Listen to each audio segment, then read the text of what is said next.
Hey yo, we back again. It's the West Coast crossover. I am JD. And I am Jeremiah the Prophet. And this is the podcast where if you ain't listening to this podcast, then you're listening to some pod fucking trash, nigga. Facts. Yo, and the Lakers open up the season, taking an L to the Clippers. That's some bullshit. But yo, you know how we roll on this show. Prophet, let them know. Nigga, look. I don't really feel like freestyling, nigga, because my niggas took a L, and that shit really did hurt my feelings, but I'm gonna go ahead and try to give it a try. Yo. Let's talk about Caron Butler and that fucking flat top. Oh, no. Nigga, you need to motherfucking stop. Please. Let's talk about LeBron and how that nigga flopped. Okay. Nigga, yeah, you need to stop. Please. KCP, I don't know how you ain't got dropped. Shit. Motherfucker, you need to stop. Get shot. Dwight Howard, nigga, I'ma call the cops. That's how bad you need to stop. Freestyle, nigga, I don't feel it. Last night, Kawhi Leonard killed it. Fucked up my Lakers and fucked up my mood. Facts. Fucked up my hunger, didn't want no more food. Oh, shit. I had to fucking go to sleep. That's the end of that shit right there. That's the end of the beat. Just like that was the end of the Lakers. Game incomplete. Game Damn. incomplete. Came out balling in the first quarter. Again, I was at championship aspirations with the Lakers as they came out, established themselves, took a nice early lead. Even though the Clippers closed the gap, I was still feeling like this is what I wanted to see. Yeah, good game. AD was out there dominating. They looked like a whole different animal team-wise on defense. The teamwork all together was great. In the first quarter, everything was good, a lot of cohesion. Then that second quarter happened. We saw all kind of defensive lapses. Clippers went off that quarter, took the lead. Shit was downhill from there, bro. Yeah, it got bad, my nigga. I can't lie. I got kind of discouraged with how LeBron was being passive throughout the game, man. It bothered me, man. And I know we were talking earlier. You were saying something about you thinking he's on a decline, bro. You know what? Hey, just let me share it, man. My take from that game, just kind of looking at it, I'm not saying that it's 100% confirmed, but at some point it's going to happen. He's been in the league, I think, 17 years, something like that, 18, something like that, a long time. None of the greats in the past, not Kareem, not Magic, not Jordan, not none of them, was able to put up the same kind of stats he was able to do, like year 13, 14, 15, 16, things of that nature. Yeah. Things are catching up to him, and from what I was seeing, he might need to really accept that and regress because his stat line doesn't look bad. I think he finished 18, 9, and 8.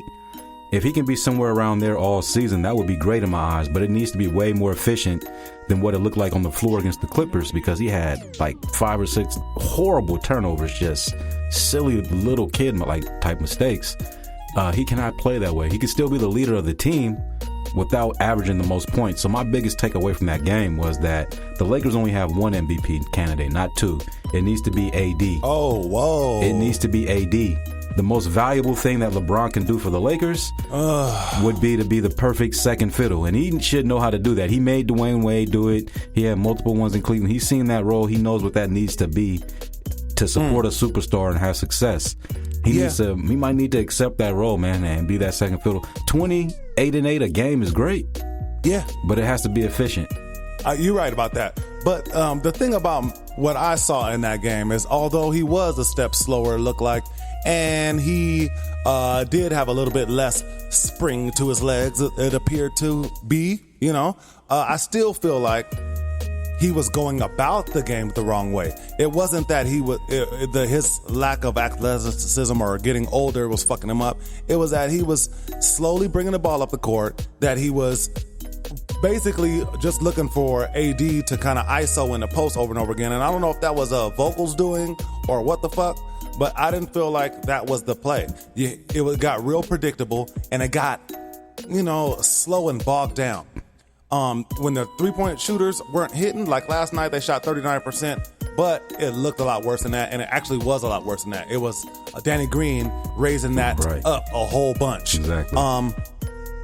That game was a result of fucking bad coaching or bad play, bad synergy, bad effort, and LeBron was a big part of that. And speaking of all that bad things, things can improve during the season, but I think what you saw right there also, and what you actually were kind of pointing out was something that I was thinking was there's a deficit in coaching, it looked like to me. Definitely. Between Vogel and Doc Rivers. Doc Rivers looked like he was all world as far as the coach. His team was organized. They were cohesive. They didn't get rattled when the Lakers went on that big run to start the game. They kept playing their game, slowly climbed back into it. And the next thing you know, they was rolling and the Lakers was trying to play catch up and they just couldn't do it. So the coaching, there was a deficit there. And I'm looking like Vogel, like, damn, man, is this the dude? But it's only one game. I'm definitely not making no permanent judgments on that man right now based off one game. But I can say that, to me, I noticed a big deficit in coaching ability between Vogel and Doc Rivers right now. That might have something to do with it being early in the season. Lakers still trying to get it together. Because in addition to that, I saw certain little things like Dwight Howard looked like he was kind of... He didn't look old, but he looked lost. Like he was uncertain where he was supposed to be at certain times. You know, like he was looking the wrong way when he should have been looking the other way. And to me, that just comes with a little bit of time, better coaching. You'll get that, and just getting used to the system. He's a new player. He just came in, and everything is brand new to him. This ain't the old Lakers that he was on. So I saw other players kind of doing that too. So yeah, a little bit you can chalk it up to let these guys get a little bit more experience playing together. But LeBron James after the game was saying like this is not that big of a deal. But to me, I would totally have to disagree with that. I think this is a big deal. Clippers was being your main rivals. Everybody's watching this game. You saw LeBron before the game. Everybody watched the game. He's over there screaming and yelling, "Let's go!" all into the camera and all. He's hyped. Yeah, he's ready to go against Kawhi. Then they play that little bullshit commercial. Kawhi's talking about this is his city now and all that. But then he went out there and balled out, dog, and he was the best player out there. So yeah, this was a big game, man. Big game. The games count. Another thing I was saying earlier, you saw how the standings were last year between like 2 through 9. Yeah. One game, those standings can flip. Yep, it's close. So everything counts, man.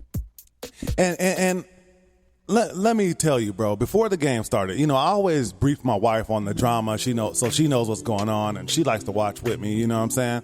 And so I'm telling them what niggas been saying over the summer about LeBron and what Kawhi Leonard is supposed to be on all these lists. Kawhi Leonard's supposed to be the best player and all that shit. I'm like, baby, they ain't tripping. LeBron is the best player, and I'm telling her why and all that shit. And Kawhi looked like the best player last night. He definitely looked like the best player on the court, and there was supposed to be some pretty good players on that court last night. You know what I'm saying? Yeah, there was definitely some real good players out there. It wasn't a good look to me at all, my guy. It made me look foolish in what I was telling my wife, for real. Like, oh, nigga, you don't know nothing about basketball. You know what wasn't a good look to me was when there was a moment when Kawhi went off and he was scoring bucket after bucket after bucket, and I did not see LeBron rotate over to him. Oh, no. That wasn't going to happen. That wasn't part of the game plan. But what the game plan was, though, was doo-doo. That's the other part.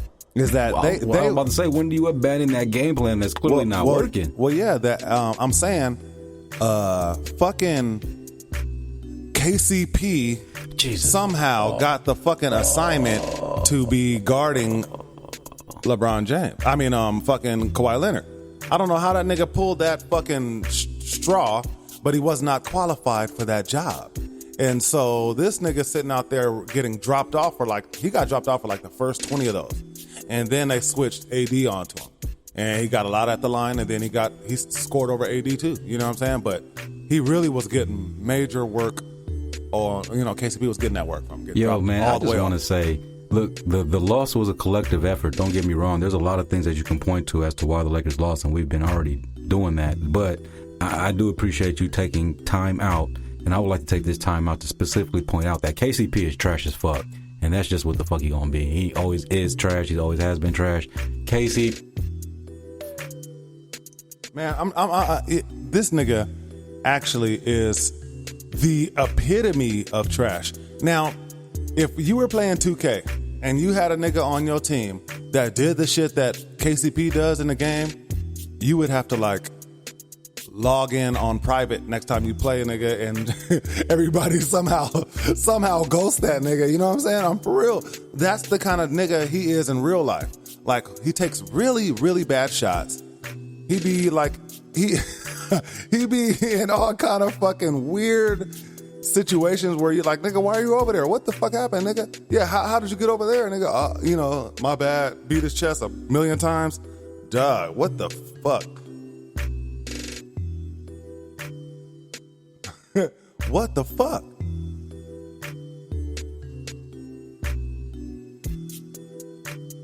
Well, the thing was, That's my biggest problem with this game. That's my biggest problem with this game is that they abandon the bigs right away. They, I guess whatever they felt like the fucking spacing was bad when you had Anthony Davis, catching the ball 15 feet from the hoop, and you got another nigga in the paint. But that was our advantage against them. I felt like they just kept going to AD because I figured like, oh man, he got a mismatch. But nigga, that's some old school basketball to me, nigga. Like that, they gonna keep on just posting them up over and over again, dog. And they're getting back on the court, down the court, and running plays and getting people wide open and shit.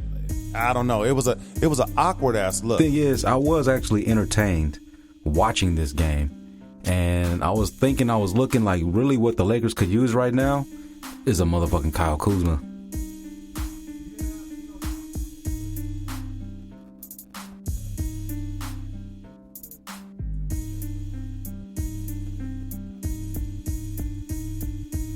Well, Rondo. What about Rondo? Because right. Caruso's out. You can take some of the load off LeBron having to bring the ball up the court. So I think Rondo would have been a nice piece to have during that game. Not saying that he would have caused the Lakers to win, but you can kind of see how it would have helped to have him there. Because like you said, LeBron bringing the ball up slow. He was looking a little bit lethargic at times.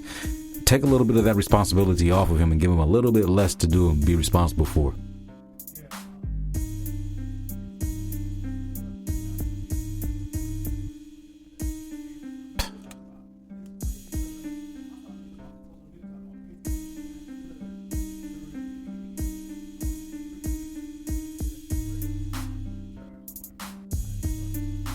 When? Where? How?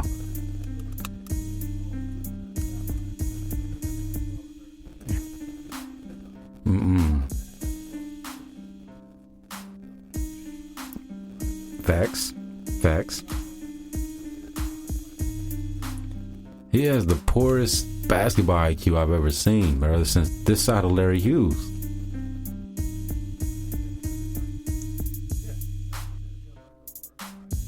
He's like Larry Hughes, like J.R. Ryder combined. Who's else? Some other dumb niggas. He's just always making the wrong decision. He's just wrong all the time. Everything he does is wrong.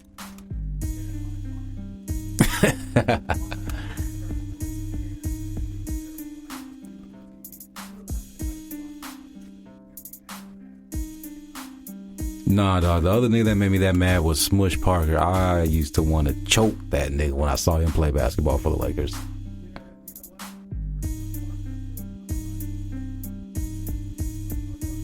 You mean Jordan Farmar? No, JC? Oh, man. Yeah.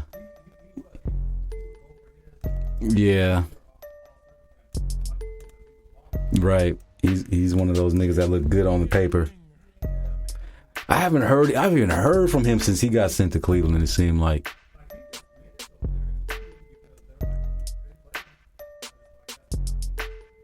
That they got to play Jordan Clarkson a bunch of minutes. Damn, that's probably what's helping keeping him in the league at this point.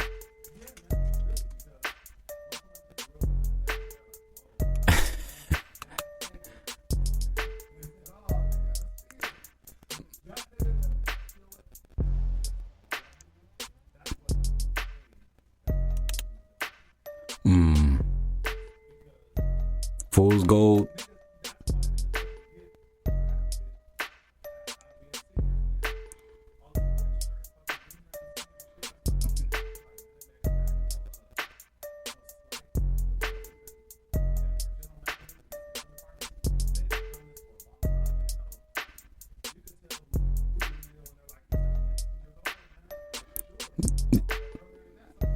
Sometimes.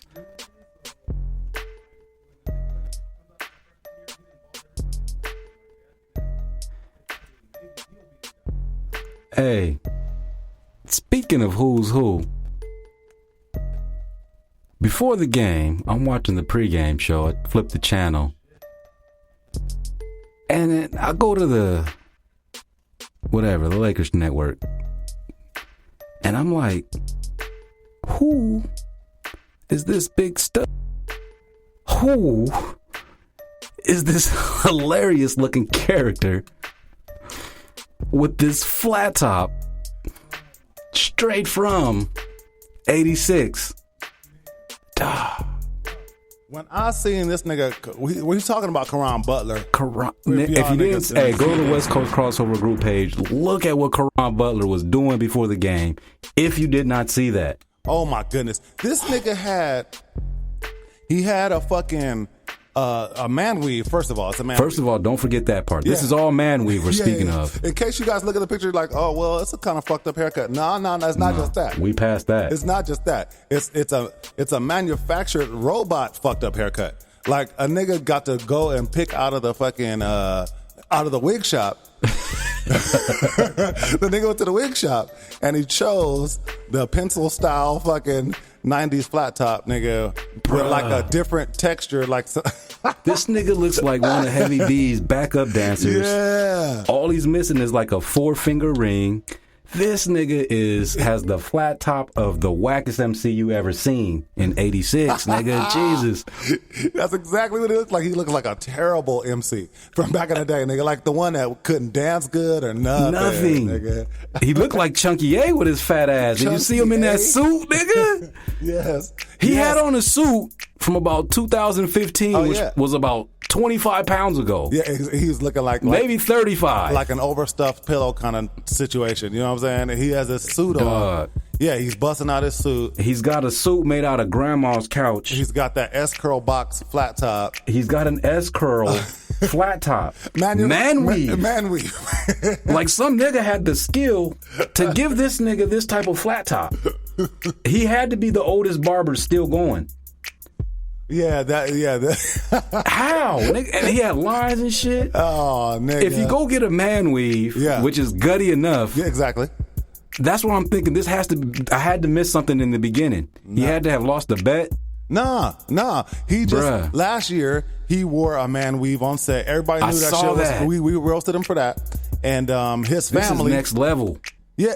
He's just sticking with it, nigga. He's like, man, you ain't gonna catch me out here ball headed, nigga. I'm rocking my shit. I'm gonna have my different shit. Caron, listen to me. He can afford the man weaves, nigga. He's looking at Nicki Minaj and all these motherfuckers in the industry. This is a classic. Like, you know what I'm saying? I want hair. Classic situation of just because you can do it doesn't mean you should do it.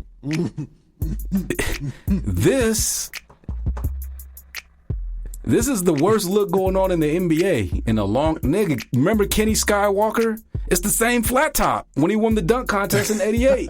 Same flat top. I think Kenny's was fresher, dog. I mean, for one, it was his. It's like between Kenny Walker and Dominique. It was, yeah. It was between Dominique and Kid from Kid and Play. It was one of them. It was very high. It was way too high. Yeah, and nigga, your whole style is trash, bro. Your suit, fire the whole stylist, fire everybody, nigga. Your whole shit is whack, dog. You can't get no bitch like that, bro. And if you got one, that's exactly how you lose. That's exactly how you lose. And this is the thing too. I don't know how old your kids are, but they not doing your job, doing their job. If they not roasting their dad, I bet you they are. They have to be, but they're not doing a good enough job because he's not changing. He's not stopping. He's progressing in his decline. I gotta look up on my phone. I gotta look it up on my phone. But is Caron Butler married to a white lady? Maybe that explains it. Maybe. No, I'm serious. Maybe, nigga, roasting dad's not allowed. You went from tough juice to fluff juice. Why are you so big? Like, because have some pride. I used to be an NBA player. If Caron Butler's wife is black, she sounds black. The name sounds like black. He drinks that liquid marshmallow shit in jars. Man. Okay, yeah. So Caron Butler's married to a black woman. And she looks like a real, regular black woman. So let me ask you, sister, what the fuck are you... how are you guys allowing this in you guys' household? The fuck kind of situation is going on here? You know what I'm saying? You told him to do that, didn't you? No, she did. didn't tell him. He's Well, the main hold up, man. breadwinner, and she's just not going to say shit, I guess. Really? No. Really? Nah, I don't know. man. That's the only thing I could.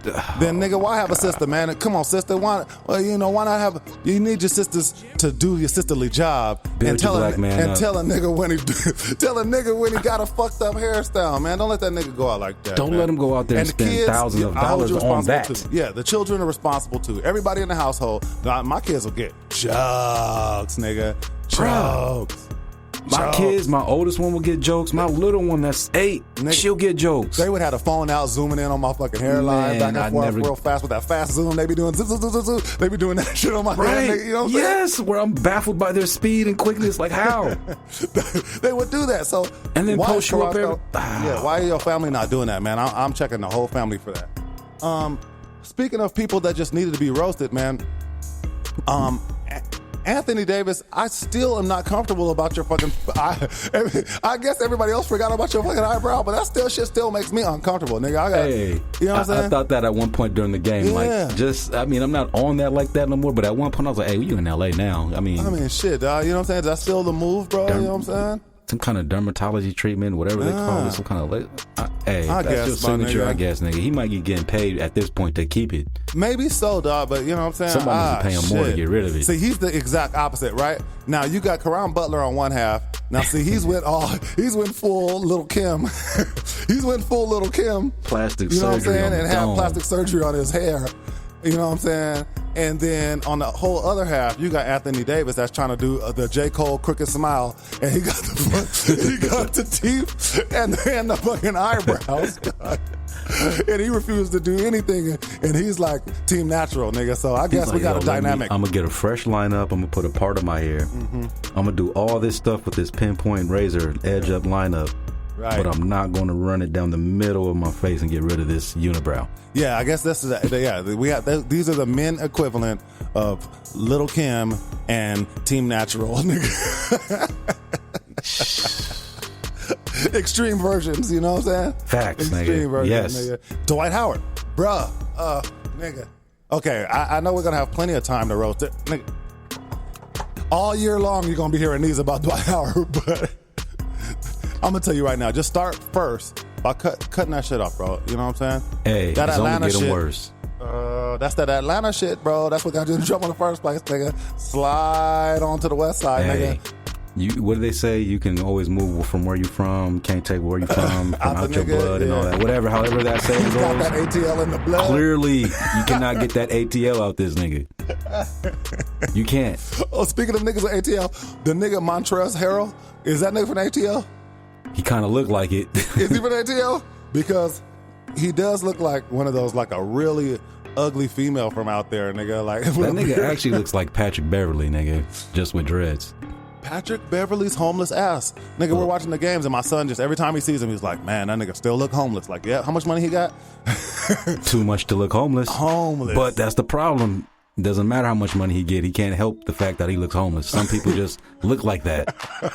I never seen it. Maybe he took a page out of Freeway Ricky Ross's book and was like, hey, I don't want nobody to know I got money, so I'm just look like a bum. Even on TV, they'll never know. I don't know. Yeah, they'll never know. This is my little secret. You know what I'm saying? I'm sure on the streets he never gets recognized. No, well, I guess so. I mean, I guess not. He's a regular size kind of nigga. Regular You know, size might be my nigga. height. You Looks know what I'm saying? homeless, throw on a dirty jacket, and people are going to avert his gaze, nigga. Yeah. People aren't going to look and notice him. Yeah. People are going to be trying not to look at him. He's like my height and shit, so he's like a tall, normal person. And That so you're nigga's like, smart, dog. yeah, maybe he's He's even cagey in these streets. Ain't nobody trying to rob him and stick him up for his loot. nah. They like, nah, that's Patrick Beverly. That nigga Yeah, grimy, only time son. niggas trying to get his attention is like, hey, I got them rocks. Yeah. I got them rocks. Other than that, nigga, no, but they might not say that because, you know what I'm saying, you don't tell everybody you want to get robbed. You know what I'm saying? Patrick Beverly keeps it grimy. Nigga, he got his hand in a paper bag. He's one of them old school niggas. Like, he walked down the streets with his hand in a paper bag, clutching on a little snub nose revolver. A little 38 special. He was the only nigga that still called, it's a little Saturday night special. I haven't heard that since black exploitation films. You got one of those in 2019? All right, dog, go ahead, Patrick Beverly. Yeah, Patrick Beverly looked like that nigga. Be like, man, you know about Patrick Beverly. I mean, you go ahead and fuck with that boy if you want to, but you know he'll cut you. Right. Still rocking a Kango, an old loose fitted Kango to the side, dog. A little track jacket, nigga. That's the only nigga that'll still cut you. Right. Nigga at 53, just catch you in the streets and cut you, dog. Nobody fuck with him. No, I've never, nigga, ever since the introduction of essays to LA, they've taken over the mantle of cutting people. Like, niggas out here don't cut people. But Patrick Beverly. Patrick Beverly got that Haitian looking blood at him, dog. I slice machete you, nigga. Like, man, you walk around with a machete, it's not Halloween, dog. Oh, shit. He got Chill out. Patrick Beverly has the most aggressive BDBs on his sideburns in the NBA. He should get an award for that. Like, the most aggressive BDB sideburns goes to that nigga's sideburns look like just chest hair, nigga. Like, Patrick Beverly, dog. There's no wonder that nigga's always so angry and aggressive when he plays, dog. Nigga, because, nigga, wouldn't you be aggressive, nigga, if your sideburns was saying, and it looks like there's no comb that's ever been made that can do anything about it, nigga. You just gotta live with it. You just grew that way, and it's just that way, nigga. Yeah, nigga. I'm like, for real, you gonna fucking put a perm on it and genuine your shit on the side of your face, or you just gonna be Booyaka Shan boy? You know what I'm saying? Booyaka Shan boy, it is. Nigga, he can't genuine, like, it deflects all chemicals, all heat is deflected by that nappy ass beard that he has, dog. Oh shit. Oh, Patrick Beverly, man. If he wasn't on the Clippers, I actually like Patrick Beverly, bro. I feel like I wish we had a Patrick Beverly on our team because puffy face ass Avery Bradley, he's not it. Like, I don't know why they said, oh, well, he's like they're a stopper and they're really aggressive. That nigga's not Patrick Beverly. Nah, bro. He ain't got nothing on that homeless man that they got on the Clippers team, man. Yeah, that nigga we need a homeless nigga on our team. Live down in Skid Row for a week, maybe rent out a room at the YMCA or something, dog, for the season. Mm-hmm. Just work out there and just ball out and just be a dog, and then come out like Patrick Beverly, dog. Exactly. That's what I'm saying. See, that nigga's not that big, dog. Right. He's like, what, 6'1", 6'2"? No, I think he's taller than that. Maybe 6'3", 4" or so, but he's still a regular sized nigga, dog. Yeah, but you know what? But he's kind of light skinned, dog. Yeah, exactly. Avery Bradley is like, Avery skin. You know what? And he kind of been like eating and living too good. You see the nigga done got swolled up and shit, dog. Patrick Beverly like got probably that like, I eat peanut butter sandwiches type. Yeah, he'd be like, yeah, you do. Ramen noodles. Yeah, you can tell. He can make a spread like he's in jail and shit. Like, you gotta mix some mayonnaise, some seasoning inside. You gotta get a little bit of pepper, paprika, and here's some relish. Yeah, that's why you gotta tell. Yeah, that's what he probably tell his nutritionist. You know what I'm saying? He's rich and everything. He'd be like, hey, make sure you mix me in like some crushed up top ramen in my shit. You know what I'm saying? Like, no matter what it is, put some crushed up top ramen on my salad or whatever the fuck, because we gotta be healthy and all. Yeah, we be some of that uncrushed, top ramen shit. That's how he keeps that fucking grind to him. You should look that up. He's probably got a sponsorship with them niggas or something. Yeah, I bet you. I bet you. He eats pounds of top ramen, dog. On everything. I'm serious. I'm serious as fuck, bucket, dog. See, this is the thing that these fucking these corporations don't understand. They always trying to go for Beyonce. They always trying to go for the sexy pick. But if you're fucking the Cheetos company, nigga, the Hot Cheetos company, bro, or Hot Takis, Pat Beverly is your fucking man, nigga. You can have him sponsor like some ghetto foods like that, nigga. Hennessy, Crown Royal, where you at? Nah, I'm serious though. Like them I know that nigga eats Hot Cheetos. I bet you he eats like the Cheeto fries and shit. And probably Apple Now Laters. I'm telling you. Hot Cheetos niggas, and some malt liquor. Yeah, they'll be like, oh yeah, I keep it grimy like Pat Bev. You feel me? I ball a little bit, nigga, but I sock niggas out, mainly. Yeah. Hey, you right, dog. Hey, and this is the thing, too. I was I was always cool with Patrick Beverley in the way he played. I liked that grittiness and aggression all the way up until he started punking Lonzo, and I was like, damn, that was bullying. I was like, Jesus Christ, dog. Hey, lay off the kid, man. Hey, bullying. Chill, dog. What are you doing, man? Hey, somebody call the cops on this, man. Yeah, exactly. This bum is over here beating up Lonzo Ball. Yeah, he's in Chino Hills, man, and then all of a sudden somebody let this fucking ex-crackhead Severdino nigga off the leash. Who let this nigga leave, dog? Yeah, you know what I'm saying? Like, when the fuck did he get out, bro? Shit. I didn't know he was playing. Pat Beverley's that nigga that if he wasn't in the NBA, he'd be somewhere on the court like, next nigga step on my shoes, cuz. I'm banging on him, cuz. Right, don't step on my shoes and out everything. Here. Like, but hey, if he was a Laker, I'd be down with it, dog. Yeah.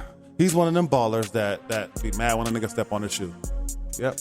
Facts, dog. So, but in your assessment, man, even though it's only been one game, I kind of already spoke my piece. My assessment is I think that the Lakers should be going with AD as their MVP type player. Let him post up big numbers. Let LeBron play a secondary Robin sidekick type role and put up an efficient 29 and 8 without the 5 and 6 wild ass turnovers that make no sense. Yeah. And then let somebody else step up and have a big game. Danny Green came out there and fired up 28 points. Obviously, he's not going to shoot 70-80% all season, but that could be a different plethora of dudes doing that. That could be Kuzma doing that when he comes back. And you got other guys on the team that can score and put up points. But in my assessment, I think the main thing is LeBron needs to take that secondary role and let AD shine. My estimation, the LeBron just needs to do what LeBron always does because he's always been a nigga that passes a lot. He can't be a walk it up, just post up AD. That is not creative. That is not on LeBron. That needs to be the coaches making sure that they have different sets and actions that create movement and have them niggas catching the ball on the go in the flow. AD needs to be fucking moving, catching that shit in between defenders or, just with a fluid situation. Not just post up, not just like, oh, we got a mismatch over here, everybody clear out kind of situation. Right. Not LeBron forcing shit to him because that's what it was doing last night. That's where a lot of them turnovers came from. It's just forcing shit to AD. Like, man, nigga, get yours, do your thing, have a plan and work around that. You know what I'm saying? Facts. As long as they're reading and reacting, they should be good. That next, who are they playing? They're playing the fucking Utah Jazz. That's another team that could play, man. So it's another test. That's now, probably last gonna be night, a top 4 team in the West, or one of those teams that's going to be battling for the top spot. Right. So last night, LeBron said, "Oh, it's not a big deal, ain't a rivalry, and we just we ain't where we supposed to be at, and blah blah blah blah blah." The East no more, bro. Well, nigga, okay. Well, what's tomorrow then? Because tomorrow is another team that can make you 0-2 or 1-1 to start the season. Is that in Utah or is that going to be in LA? It is at LA. It was in LA. Yes, it is. All right, man. It's so in LA. This is their actual first official home game, though. So, man, go ahead and make up for that travesty that was that shit that against the Clippers and get a W against the Jazz. And play smoothly. You know what I'm saying? Come out and not force action. That means KCP probably can't be out there. KCP, no, I'm for real. Like, look, he can't be out there. It's not even probably. He should not be out there. They went with, they didn't go with JaVale McGee and Dwight Howard in the preseason. I'm not saying that was just the preseason and all, but still, in the preseason, they were able to have some people that were cleaning up behind everybody else. You know what I'm saying? Right. AD was able to work from 20 feet out. You know what I'm saying? Right. That's all right. He could do that. Play the game that he wants to play. Exactly. And JaVale McGee or Dwight Howard get a lot of offensive rebounds. They are much stronger on defense. They play that position that AD rightfully does not want to play. Right. Because really, the whole world's trying to force AD into that position because of this small ball era that we are in. But the reason why people don't play big is because they don't got fucking bigs like AD, Dwight, and JaVale McGee on the team, man. Basketball is still a big person's game, in my opinion. I'm not saying that you can't win with the smaller ball shit. Obviously you can, and most teams are that way. But the team that breaks the cycle and gets everybody else on their nuts is the one that zigs when everybody else zags. And the Lakers have the opportunity to do that by having these bigs what's wrong with just fucking being bigger than everybody, man? Fuck it. It seemed like it was working. Yeah, if you got a skilled big man that can at the very least, hold down the paint on defense and finish for you around the rim at a high percentage, you good. And Dwight and JaVale McGee can both do that. So the Lakers should be good, man. Was last night, when Dwight and them was playing, real quick, when Dwight and JaVale was in, was the Clippers busting a bunch of three-pointers and like with, you know, were they busting three-pointers then? Not that I can remember, man. All I saw, for the most part, I mean, I know it wasn't just this, but what I mainly saw was Kawhi Leonard posting niggas up, posting KCP up mostly, and giving that nigga that mid-range work to fucking death, bro. He was passing out of it sometimes, but for the most part, once he caught it and took them 2 dribbles, that was that ass. Yeah, but it was a little bit easier too, like just more to your point, a little bit easier for the defenders to defend the perimeter when you know you got somebody down there to hold down the paint, and the offense knows that there's somebody down there to hold down the paint, so they're a little bit more hesitant to attack the basket. So it's a little bit easier to defend the perimeter. So another reason that, you know, you always probably want to have one of those dudes in that game. Go with the hot hand. Who's ever giving you boards, who's ever being productive around the rim, one of them niggas should be having a decent game. Go with that dude. When KCP was getting dropped off that bat by Kawhi for that moment, they should have called the timeout and should have put AD on him, I thought. Then AD ended up guarding him at the very end of the game, and I think he slowed him down a little bit, but he still was doing his thing. Yeah, but you needed to change that momentum at that point. Yeah, I feel like they should have did that earlier, and then if he was still dropping off AD, try somebody fucking else, man. You know what I'm saying? Yeah. Like LeBron or fucking, I don't know, any fucking body, dog. You can't keep KCP on them. You can't keep doing what you was doing. KCP was too small and too stupid. You know that's what I'm saying? A deadly combination to have going against Kawhi Leonard. Yeah, man. You're always going to lose. It's all bad. So tomorrow we get to see the Utah Jazz. Right. They got a little bit of a new look, right? Yep, Their point guard is going to be Mike Conley. Yes, sir. They still got Donovan Mitchell at the 2. And Rudy Gobert. Rudy Gobert, soft ass, gigantic monster. He's still defensive player of the year. That's what I'm saying. He's like a mean softy. You know what I'm saying? Yeah, so JaVale McGee and Dwight Howard are going to be important in that game. Man, we'll see. What they might do, you know what I'm saying, is for that particular game, is play AD at the fucking 5 and pull Gobert away from the basket. Mm-hmm. You know? We'll see if they do that. That might be a strategy to go with, because then you can still play like you're a 4. Right. So, I mean, that might be a better situation to do it than against last night when we had ugly ass Montrezl Harrell, Patrick Beverly, big brother. Yeah, we had that nigga guarding AD, and AD wasn't able to work that nigga like that. That's what's crazy, bro. Nah, it wasn't, but not like that. You know what I'm saying? Yeah. He put up good, decent numbers, but nah, if you was watching the game, you could see that Montrezl Harrell was very effective against AD. So yeah, he did his absolute thing, man, and got the dub. You know? That's right. Yo, so once again, Lakers got Utah Jazz at Staples Center. Yo, this has been another episode of the West Coast Crossover. We appreciate you joining us. Don't forget to join the Facebook group, like the page, watch us on YouTube, all that other good stuff. Yo, this has been the West Coast Crossover. I am JD. And I am Jeremiah the Prophet, and we out. Peace. Bitch.